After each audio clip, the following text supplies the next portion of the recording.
Hello guys, it's your boy Madcrownxox, and I hope you guys had an excellent Merry Christmas. I hope you guys did. Mine's was okay. We did something a little different. We were doing a surf and turf feast with a bunch of crab legs and crab cakes, hot sausages, potatoes, corn, and steak. All different kinds of steak.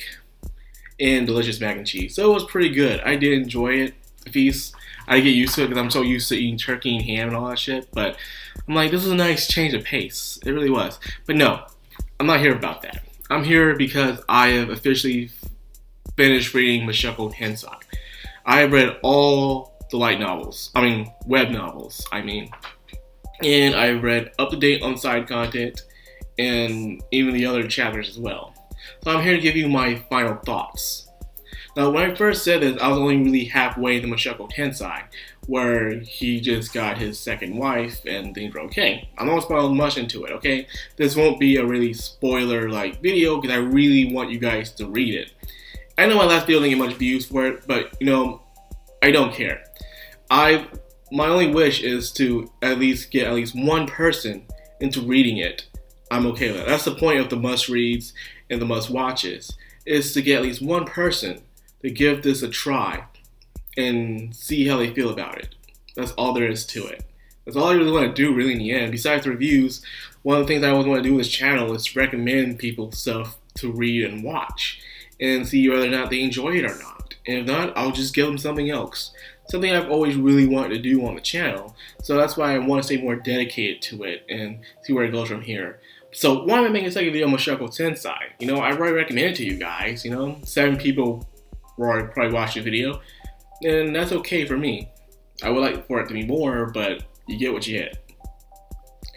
But this is something special. This series truly did restore my faith into the isekai genre. Not just the isekai genre, but the adventure genre, the fantasy genre, even the harem genre. It really did restore my faith.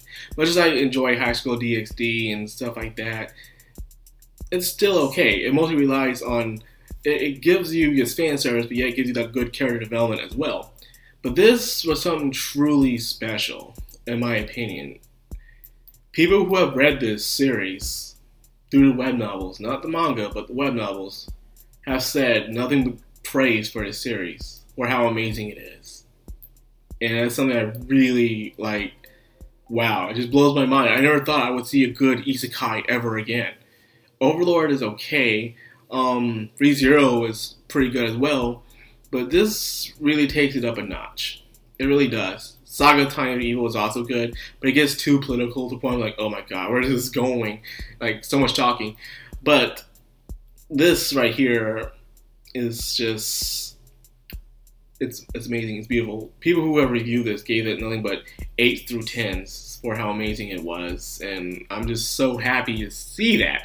Hell, actually, after Christmas yesterday, when I was out and about with my relatives, we were just in the mall. I decided to go to Books A Million to see if I could find a Mushoku Tensei light novel or even a manga. But guess what? They were freaking sold out. I didn't know the books were actually popular. Because apparently I even asked the person, hey, do you guys need more of this? Because I only saw like 2 volumes there. 2 books, which were Volume 8 and Volume 7. And they were manga. The light novels were sold out. And the manga was sold out. Only 2 books remained there on the shelf of it. I'm like, damn. I didn't know the series was popular amongst the people. Or maybe I'm just going to just buy one store. And that's just me just being completely ignorant of the entire situation. Now, I don't know how long this video is. Because I really do want to give my honest opinion about a series. So I don't know how long this video is going to be. So if you're willing to watch it, I much appreciate it, too, because it's something I really did enjoy. I might say it's probably the best web novel I've ever read in my life, right up there with Spice and Wolf and stuff, in Bakuno. So, in Katana Katari, I really love that as well. So seeing this web novel, it does stuff that isekais usually don't do. In most isekais, they go through the world without good explanation. They're always wearing a tracksuit. They, for some reason, are overpowered, and they get girls. That's pretty much it. And speaking of girls, the harem part of this, Have you ever noticed how harems change throughout the years? When you look at covers, even Digibro said this before. I think it was Digibro. It showed how when you see a cover of an anime with harem on it, you'll see the guy and you see the girls next to him. Then as years went on, you'll see the girls in front, then you'll see the guy in the background. Then as more years came to the current generation, you don't even see the guy most of the times. You'll just see the girls. It's come to the point where writers have completely threw the main character out the window and for him to be just one-dimensional person that no one even cared about. It was just insert yourself here and that's it. I'm not saying all of them do it, but a lot of them do it too much. The point is kind of sickening, where I actually myself got tired of reading most harems as well, watching harem anime. Only very few actually watch these days, like I used to in the past, believe it or not. So, with that being said, however, this brings back what I did enjoy about harems. The harem there wasn't just for him to have these girls around him, but also to improve the main character on his flaws. In this story, Mushoku Tensei, he only has 3 people in his harem, and those are his wives. And each wife brings something to the table that helps him prove as a better person. The first wife is half-elf, and she was his childhood friend, his first friend there in that world as he was a kid, and they eventually got together again after years of separation. She brought love and responsibility to the table. She taught him how to open up again, and she taught him what it means to be a responsible person. When things get tough, you must accept it and try to make out the situation, whether you like it or not. She showed him that, and because of that, he improved. Then his second wife. The second wife was his teacher that taught him not to be afraid of the outside, to give life a chance despite all the hard comings it will bring you. She taught him magic. She taught him how to become an adventurer. In a way, well, probably not always to be an adventurer, but mostly just magic, probably stretching a bit there, but she brought knowledge and wisdom to the table. She brought him to open up his mind and to understand things, see other people's perspective, and not to be ignorant towards other races. Don't be discriminate. So she brought that to the table, knowledge and wisdom. And finally, the third wife. The third wife is my personal favorite. She's best. The third wife is probably the only human in his harem who's 100% pure human. And she was, to him, was someone he wanted to protect, someone he wanted to teach as they were kids. But however, she didn't want that because she wasn't good at anything.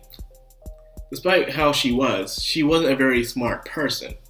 In fact, everything she learned as a kid, she mostly forgot. She forgot mostly how to read or how to write some things, or even math and even proper etiquette. She forgot all that stuff. But however, she became a warrior, a swords master. She even earned a title rank as the Mad Sword King. And she was good at what she was. What she brought to the table was strength and determination. No matter what things happened, she would face it head on. She would be the strength that she always wanted to protect the ones she loves. Her goal was that alone. She didn't even care about her title. She didn't care for honor or glory. She cared to the point where all she wanted to do was be strong enough to protect those she loved, mainly the main character.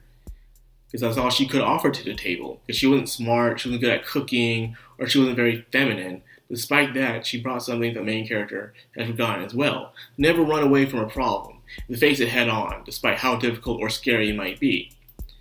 And that's what most harems are missing today. That's the point of a harem, not just to show how much these girls have guys or you to insert yourself into that fantasy, but to also sometimes to show us what we're missing in our lives, what flaws we have. Those girls taught him that. And it was just amazing. And probably just because the harem was so short, the girls had more time to shine. More time to show their strong points, their weak points. And it was just freaking amazing. I enjoyed every one of the girls. Even there's not one I didn't dislike. It was just, there's one I feared more than the other. The third one, the first one, then the second one. The second one was cool too, but she just felt kind of boring in some ways. Only when things got emotional was mainly directed upon her. Other than that, the first one was my second favorite. But let's get off that topic now. Next, the adventuring. The adventuring isn't just him just going on adventures just because going on adventures. He does it because it's his job at most times, where he's trying to have this giant goal that he must complete toward the end. In fact, he's not going to be able to be alive to even see that goal to come in fruition, actually. He isn't a person, in a way, he isn't really the hero of the story, more of a shepherd, more of a person to guide. At the end of the story of Mushoku Tensei, I saw the main character, not just as a hero, but for some reason, I thought of Moses from the Bible. For some reason, a kid who was smart, a prodigy, good at everything he did, and then he had this calling of his destiny, where he was supposed to do something. But however, he was never able to reach his goal. Instead, the future generation did it for him, as he passed away. Something about that just felt so genuine to me, where I was like, oh my god, this is amazing. I love it. Even towards the very end with the true protagonist. I loved how some of the people who were supposed to be his enemy became his closest friend. Those he saw as his closest friends became his greatest enemy at the end. And the final battle was very amazing. Like, they were exhausted. I didn't know if one of them were going to die or not. Like, they were just going all at it, man. It was just amazing. Now, with that being said, the main story itself, everyone would give it 8 out of 10s. 8 out of 10s. I enjoy it. I loved it. I was amazed hearing praise from the series. Now, let's talk about that side content. The chapters where it's mostly slice of life and not much dangers added, but some family drama and some very mischievous situations. It mostly dealt with his children and some other characters here and there, but mostly focusing on his children. He has 6 kids, by the way, but I'm going to get into all that. I'm not going to talk much about it, but all I'm saying that it was very good to see the kids as themselves, how the oldest one went to school, how the second one was nothing like her mother, completely lazy, mischievous, always making pranks, but she was completely smart. Even ironically, she was the savior. The third one, oh my god, the third one. This was, apparently I was reading online, this was the most controversial arc within the side content. Apparently, there was a big controversy going on with it. And I didn't understand why. I did, but then again, I felt like it was hypocritical. The time where the main character lives in is medieval times. And there were rules between relationships. Rules more loosened. You see, back in the day where humanity was on the brink of destruction because of plagues and wars and stuff like that, it was okay to marry within the family. It was okay back then. For instance, here were the rules. With people you could marry within the family. You can marry your cousins, your niece, your nephew, your uncles, and your aunts. You could do that. That's how it was back in the day. Much as you don't like it, that is the truth. However, I'm not so sure, but I do believe the people you couldn't marry were your siblings, parents, and grandparents, and so forth of the parent thingy. You couldn't marry them, but they're considered as immediate family. However, some did break that taboo and did anyways. Back in the day, it was allowed. In fact, marriage wasn't really about love. In fact, the origins of marriage was more about two families coming together to strengthen blood and bonds, become something bigger for the generations to come. That was the true reason for marriage back in the day. So, with that being said, I'm not spoiling anything, but one of my favorite characters caught themselves into a very controversial topic, and where it was just, I enjoyed it. In my opinion, that was one of the best side stories of all the side stories that the creator made. Because it was controversial. It was reality. It was something that could happen in a situation, but reading the comments, people didn't like it because it was controversial. People felt uncomfortable about it. But then again, that's the point. We have constant, uncomfortable moments happening in our lives all the time. And it's something that we have to deal with daily. I really appreciate how the writer wrote that in. And to this day, that is my most favorite chapter out of the side content, of all the things I did. And despite what people say, if you do know what I'm talking about, I don't care. You have your opinion, I have mine. And my opinion is that was the best chapter because it really opened up to this character. In the main story, this character was seen as Little Miss Perfect. She could do no wrong. She was incredibly smart, a good strategy maker. Everyone respected her despite her social status for what she was. But then when that one moment happened in her life, the chapter goes into how deep she was as a character, what was going through her mind throughout the entire series, where she really wasn't that much empathetic towards other people. Because she was so smart, she mostly used her brain and not her heart. Because of that, she looked down on people, or she'll use people for the means to the end. And she only respected the main character because the main character was her brother, and he was able to be just as smart as she was. So because of that, she respected the main character. However, what did happen was I did drop my jaw at first, but then I'm like, if it's okay because of that timeline. The thing that each generation never understands is that despite what you look down on in the past generation, years from now, what we're doing is going to be looked down upon as well in the next generation as well. Keep that in mind that no one is perfect, and each generation did something what they had to do for a certain reason. And you have to understand that, despite how uncomfortable you are with the situation. Try to understand. Don't just toss it away. It seems like in this day and age, people just want to banish anything that feels uncomfortable or controversial to them. They just want to banish it away, despite it's part of who we are as human beings. So, to me, it's just very ignorant. It really is on the opposing side. But like I said, it was my most favorite chapter. Now, I'm going to wrap this up now, because this is getting long down. When I read the final chapters of the main volume, I'm not gonna lie. I cried. I cried because I was sad.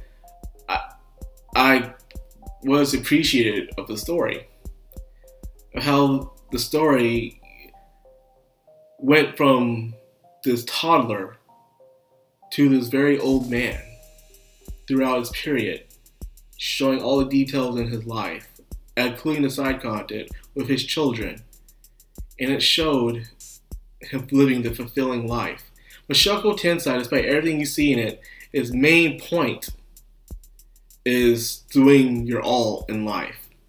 Handling family situations, controversial family situations, affairs, heartbreak, friendship, betrayal. These are all the things Mushoku Tensei gave me and gave its readers.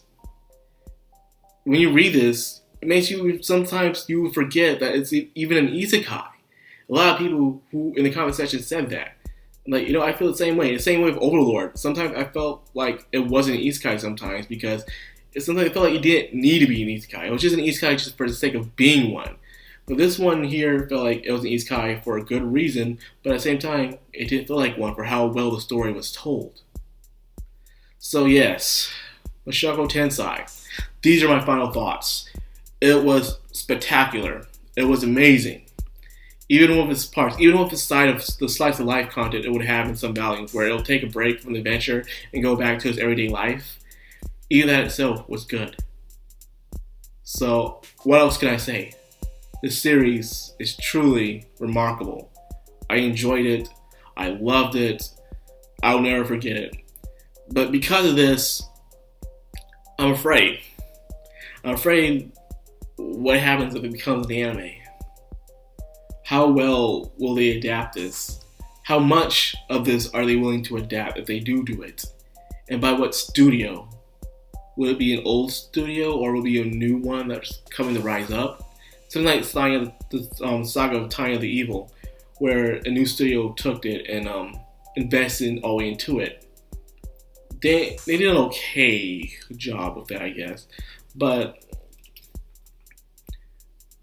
I don't know who should adapt this series. I don't know, should be Studio White Fox, Studio Lecce, A1 Pictures. I really don't know who should adapt this series, man, because if they do this, I really want people to enjoy this. I know, I was thinking JC Staff, because JC Staff does a good job with light novels. But then again, I don't know how much they're willing to invest in this series. So I'm afraid. Then yet again, I told myself, don't worry about that. because you're always going to have the novels to go back to and read. It's just like when someone takes your favorite TV show in Hollywood and they turn it into a very shitty movie adaptation. Despite how much you hate that movie, like Last Airbender and Dragon Ball, you'll always have the original source material to go back on and to enjoy. Hell, to appreciate it even more. Same thing with this Battle Angel Alita that's coming out next year. If it does suck, I can always go back to the manga and read it from there. And that's just the whole truth about it. So I stopped worrying about that and said, you know what? Bring on the anime, if they ever do an anime. Because I did look at the sales of Mushoku Tensei's light novels and manga. They're actually doing pretty damn well.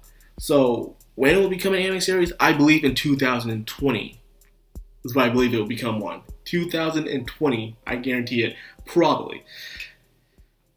That's all I got for say this. I can't make this any longer than it already is, people. I gotta make another video, by the way. I totally forgot I have to make another video. But anyways, I hope you guys enjoyed your Christmas. I hope you get all that you wanted, and I hope you guys enjoy your New Year's. This is Madcrownxox Anime, sign out. And please read Mushoku Tensei and share it. For the love of God, share it.